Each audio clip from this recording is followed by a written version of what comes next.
Muriel Robin nous a toujours fait rire avec ce qui la touchait personnellement. Voilà que la comédienne nous parle d'elle dans une autobiographie grave et émouvante. Fragile, c'est son titre. Dans ce livre, l'humoriste se confie et revient sur son enfance, ses parents. Elle livre aussi un secret de famille qui l'a bouleversée. Sybille Véron dresse son portrait en toutes lettres.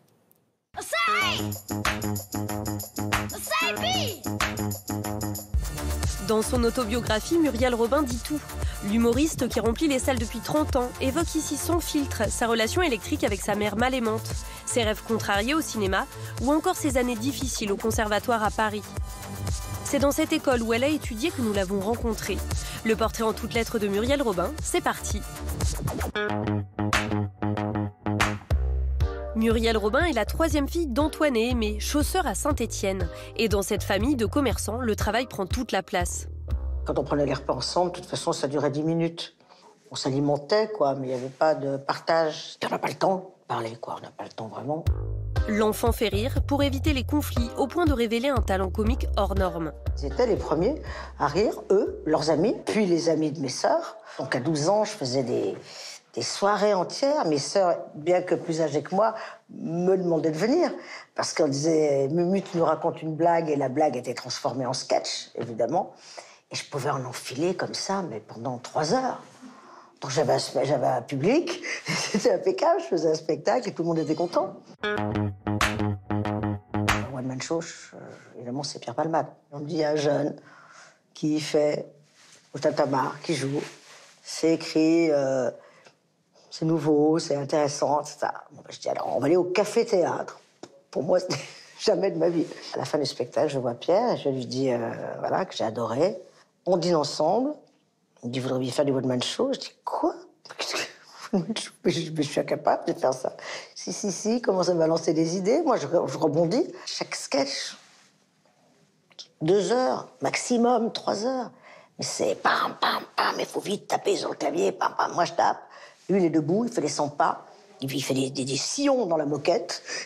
Il tac, tac, tac, tac, tac, tac, tac, tac, tac. Et moi, je tape. Et vas-y, voilà, flaf, c'est fini. Paf, le noir, l'addition, le répondeur, la boum, Christine, pam, pam, pam, 1 par jour. Et 20 jours après, je suis sur scène. Et c'est plein. Tout de suite. Je vais recommencer parce que ça va me prendre. Bonjour, vous êtes bien chez Coordonnées? Pas du tout, alors. Bonjour. Ouais, je sais pas. Hein. Vous êtes bien chez vous? Eh ben, restez-y. Voilà. Donc Pierre, ma carrière, Pierre. Je l'ai vu, dis-je, vu de mes propres yeux, vu ce qu'on appelle vu. Le comédien Michel Bouquet a été son professeur à la fin des années 70, lors de ses 3 années passées au conservatoire à Paris. Quand je présentais une scène, je voyais qu'on se comprenait, que pas besoin de 50 mots. Enfin, ça passait. Il sentait que je comprenais ce qu'il disait. On était, voilà, on parlait la même langue. Avec lui, j'ai travaillé à Agrippine, Andromaque, l'Aiglon. C'était son idée de me faire travailler l'Aiglon. Et quelle bonne idée d'ailleurs. Et c'était bien parce que ça m'apprenait une forme de sobriété. Moi, qui étais très nerveuse, j'ai le souvenir que quand j'étais ici, je faisais sans arrêt ça avec mes doigts, quoi. J'étais une très grande nerveuse. Ça a été le début de mon apprentissage de la sobriété jusqu'à essayer ce que je fais aujourd'hui, c'est d'être seule sur scène, sans bouger, et tenir devant 4000 personnes.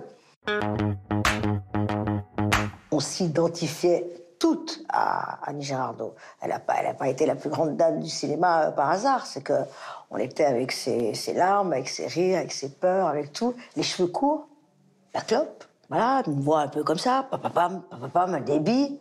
Waouh, ça me fait famille, quoi. Ça me fait plus famille que Catherine Deneuve. Quand on me voit, évidemment, je dis, bah oui, elle va plutôt regarder là. J'ai voulu faire du théâtre lorsque j'étais très, très, très petite. Et je ne sais pas pourquoi, puisque je n'étais jamais allée au théâtre, je ne savais pas. Mais j'avais envie de faire du théâtre. Ça ne s'explique pas.